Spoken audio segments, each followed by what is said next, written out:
Chhungtin Runtin Lumtu Chunnu Sinh Nun Tam Lai Công Phục Thầu Công Phùng Phầu Lệ Công Yêu Tê Quân Chia Lệ Hart Sa Lồng Lai Nhạc Bộ Tam Lai Sinh Nun Thị Phong Thị Tu Chunnu Khai Tôi Lê Rô Ta Lệ Thị Tê Đô Yang Công Thị Tinh Tu Chunnu Tê Cắn Ao Quang Lô Cắn Cầu Linh Lô Chunnu Chunnu Anu không hề đi cùng thì in phân choáng em không hề lạc nhan ít đến lâu qua chung tình về là những thầy đầu tâm lâu mà cái cùng quan giảm mũ chi lâu đêm tây ba thu tình rồi tình rết nhám tình tô số thu tình cho người khác in đâu bị ế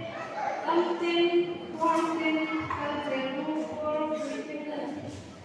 chút tí cơ bản quý lệ lưu tu mù hơi về lên hẳn chia về về xây rồi lên tiền tâm đến ảnh đi đến quả là tôi quý cô nào chưa nên cái sổ la phạt về thần tu ai thần chuộc la thì ao tu vào tu kim rồi tu mù lúc mù đi đâu mình chỉ ôn lên thì quá lâu mà là đi trên đường mùa của con chim để cái đình bị thu ra tai đầu giặt tài san san mình chỉ thú thì thú ăn gì nhưng mà cái đồ thú về bao giờ về đó luôn mình cái đình qua là để mình là ai cần nên là nên ăn thua MHIP buồn vẻ hậu về chọn quy con sẽ là section này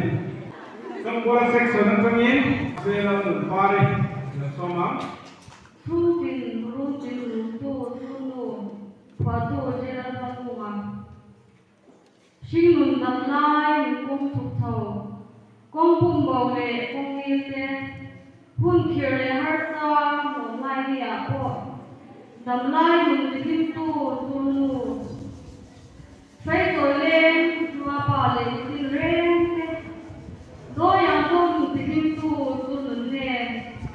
cái nào bám lâu cái cầu níu lâu Chunnu Chunnu anu không hề用in vẫn lúc qua em xin mừng không về lại ra in tên lâu quan thu tiền về là in thế lâu đâm lâu bằng ba đâm qua và lúc khi lâu đến ở đây ba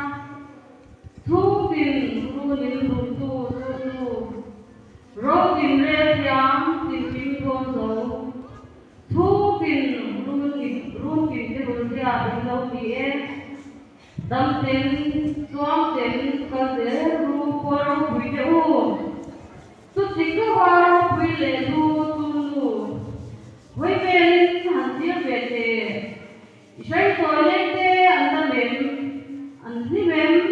xoắn nó thấy quỳ qua làm tiêu thế cái thầu lắm phải tệ thần vai nhẫn ngủ thần thuốc là yang thu mà không biết đồ Chunnu luôn muốn đi lâu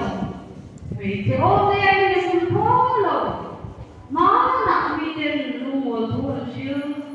vì thế phải nhìn tôi ra cái lâu tập ai xa đi tu vì thế thu đi tu anh chị tu na em ít thu về đó bao cô về đó vì thế phải nhìn và là lên tôi ra cái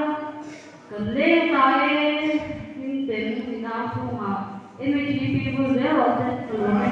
Tại đây là section năm trong yên là đủ mấy đầu xóm liền. Chhungtin Runtin Lumtu Phá tu đất qua tu mà sinh nun tam lai công phục thầu công phùng bầu lệ công yêu tê hun hart sa lệ lồng lai đi à cô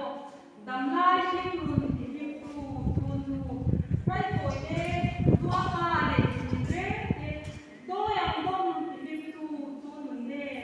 cái nào quan lâu cái cầu những lâu Chunnu Chunnu